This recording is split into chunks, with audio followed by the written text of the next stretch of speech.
What's up guys, Hydro453 here and welcome back to yet another video on my channel. In today's video we'll be doing an unboxing and review of the brand new Zowie FK2-B. So this one's in Divina pink, but it also comes in Divina blue, just like the rest of the Divina line. So yeah, this mouse actually has a few new changes as well, like a new sensor. Obviously it's got a new coating, and there's actually a few other design changes as well that I'll mention in just a second. But yeah, without any more rambling on guys, let's go ahead and start with the actual unboxing.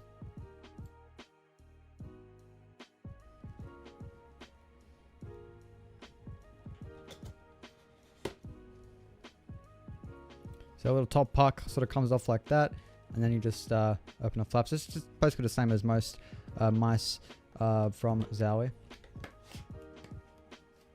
You also have this little tab here that you can pull on, and it sort of just slides out of the box like so. There's the box for one more look. So quite a nice box, basically exactly the same as the other Divina boxes. So it's like a white box with the color that you chose for the text. So I got a pink one, so it's got pink text there. And just before I do start with the rest of the unboxing, I just do want to mention this mouse was actually sent out by Zowie for review, but it was not I'm not actually sponsored at all. I was not paid or anything, so everything I say in this video is all my own opinion and my own thoughts, so there's no bias at all, just so you guys are aware of that. Alright, so there's some little tape there as well, and then that little bit comes off like so. And here is the actual mouse itself. I'm just going to set that to the side here while I take a look at the rest of the things in the box. So you've also got the spare mouse feet as usual with most Zowie mice. Not just fell out. Okay, whoopsie, let me set that aside. And you've also got a sticker as well with the Zowie logo on it. And then you've also got your usual like manual and your warranty information in there too. But yeah, it's not really that important, so who really cares about that? Let's go put that aside as well. Alright guys, so here's the actual mouse itself, and first impressions, it reminds me a lot of the original FK2, and that's a really good thing for me, and I'm sure it's a good thing for a lot of other people who love the original FK2 as well, but that is to be expected. This is basically the exact same shape, but there's a reason I say basically the exact same, because the right side buttons are now removed, which kind of makes this not really ambidextrous anymore. You can still use this as an ambidextrous mouse, you just won't be able to use the side buttons. Well, if you're a left-handed user, you won't be able to use the side buttons anymore, unless you somehow press them with your ring finger. But yeah, so this is mainly designed for right-handed use, as it's advertised on the site. So that's not really a bad thing at all. I think that's good, because to be honest, when I used to have my old FK2, I used to sometimes press those buttons on the other side, which could get in the way sometimes and were kind of annoying. So I'm really glad those are gone now. But sorry lefties, you can't really use this mouse. I mean, you can still use it, but unless you don't use side buttons, it's going to be a bit difficult to get used to. There's another thing I do want to touch on as well, guys. So where the cable actually exits the mouse, it's actually slightly different compared to the original FK2. So if you guys go onto the website, you'll see that there's actually a 4mm difference. So it says that the FK2-B is 4mm longer, and the reason why it says that is because the little black bit where the cable comes out of the top of the mouse is slightly longer compared to the original one, which actually adds an extra few millimeters, making this technically a longer mouse. But where the actual shape is, and not if you don't count where the cable exit is, it is actually in fact the same shape. So the FK2-B series also happens to come in 3 different sizes. So the one I have here is the smallest of the 3, which is the FK2-B. But if you have slightly larger hands, you might want to take a look at the FK1-B or maybe the FK1+B, as those might suit your sort of grip style and hand size a bit more than the FK2. But for me personally, I do like the FK2-B because my hand size is an 18:9, and the grip style that I use also fits this mouse perfectly. I kind of use a bit of a fingertip grip and sort of a relaxed claw kind of hybrid, I guess you could say. But yeah, I personally really like this mouse for that grip style. I would say you can definitely claw grip this mouse, and it does feel relatively comfortable. Though I do recommend the S2 if you just use a really hard claw grip over this mouse. But either way, this is still a good mouse for claw grip as well as fingertip grip. Now, before I do go ahead and show you guys some gameplay, I'm actually going to go quickly grab a few other mice that I have on hand at the moment, so I can give you a quick idea of what the shape is really like if you have never seen an FK2 before. So I'll go take my S2 and a Model Line Minus. Alright guys, so here I have the FK2 S2 and Model Line Minus, which is on the right there. So here's the S2, and do note I have actually modded this mouse, so it's just it's matte and it has lizard skins on the side and a different cable, and so same with the Model Line Minus here. but that does not affect the shape at all. So that's what the comparison here is about. It's just about the shape. Alright, so the longest out of these three is actually the FK2. It's kind of obvious that would be the longest one, but it is slightly larger than the Model M Minus here. Only by a little bit, but it is slightly longer. And the S2 is pretty much just the FK2, but it's just a bit shorter and a bit of a larger hump as well. Alright, now go for a perfect side view as you guys can see. It's a little bit difficult to get it here, but I'll try my best to sort of show. I think the best comparison we can get here is with the FK2 and S2, just so you guys can see. So with the S2, it's kind of got that bit more of a hump toward the back.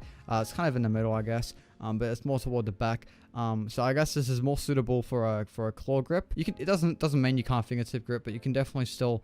It's better for claw grip, I'd say, than the FK2. The FK2 here, as you can see, it's a bit more of a sort of flat sort of shape.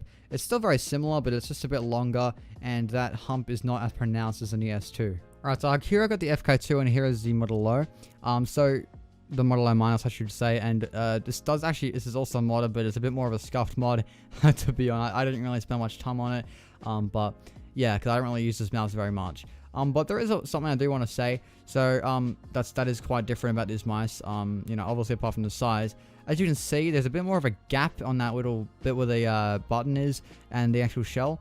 I mean, there's a gap here on the FK2 as well there, but it's a lot bigger on the Model M Minus, and that can actually interfere with your grip sometimes, depending on what your grip actually is. So, and your hand size as well. So everyone's hand size and grip's obviously different, but it's something to note. It could just be you. Or it could just be me, I mean, but it could be anyone where they experience that sort of annoying sort of feeling where your ring finger goes when gripping it. I'll give you an example now. As you guys can see, I'm trying to grip it here, and it's kind of hard to do it while holding my hand up in the air, but it's like, as you guys can see, my hand sometimes sort of rubs up against that little gap there, and it can actually be really, really annoying and really interfere with my grip style and my gameplay when I'm using this mouse. It doesn't necessarily mean it's a bad thing, and it could just, well, it is a bad thing for me, but, everyone's hand size and grip is obviously different, like I did say before, so it might not affect you, but just do note, the FK2 does not have that issue because the gap is a lot smaller, and the click sort of shell thing is a lot closer together compared to the Model M Minus. And one last difference between these mice is that the buttons are a bit bigger on the S2, and this is just personal preference. It's a little bit, I did find it a bit difficult to get used to, using these FK2 buttons again, after using so many other mice that have a bit, more wide sort of, or taller buttons like the S2 here, for example. But I do want to just say that when you get used to it, it really is not a big deal at all. So I wouldn't, say that's a reason not to get this mouse. It's a great mouse, and I don't think that the way the buttons are designed, should affect your buying decisions. And I mean, I guess it goes for all mice. Just a small little thing like that. Well, every mice takes, getting used to, I guess. Even if it's like the perfect mouse for you, in dimensions, that sort of stuff, it's still gonna take a while to get used to if you're coming from like, a big mouse like a G502 or something like that. But yeah. Alright, now I'm going to go ahead and play some games in Kovacs with the FK2-B. So yeah, I'm going to go have a few turns with it and see how I go. See you then.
Alright, well that's pretty much it for this video, guys. Thanks a heap for watching. There's just a few things I do want to mention before I do close out. So with the scroll wheel, it just feels a little bit lighter than my other Zowie mice that I have. It could just be this model, I'm not really entirely sure, but it just feels a bit nicer and easier to press overall. But it still has the same noise that all the Zowie scroll wheels have, which is really loud, which is not really necessarily a bad thing. Some people really like it, some people really hate it, but I think that's just important to have, because if you have those really defined steps in certain games like CSGO, if you're not using the buttons to switch between your weapons for some reason, if you just want to use the scroll wheel, it's really easy to do that without accidentally scrolling too much. And one last thing, the Camade 2 you guys see here was actually sent out by Zowie as well, so I do appreciate that quite a lot. And I hope we can work again in the future for more videos just like this one. But yeah, thanks everyone for watching. Leave a thumbs up, subscribe for more videos like this every single week, and I'll see you guys in the next one. Peace out.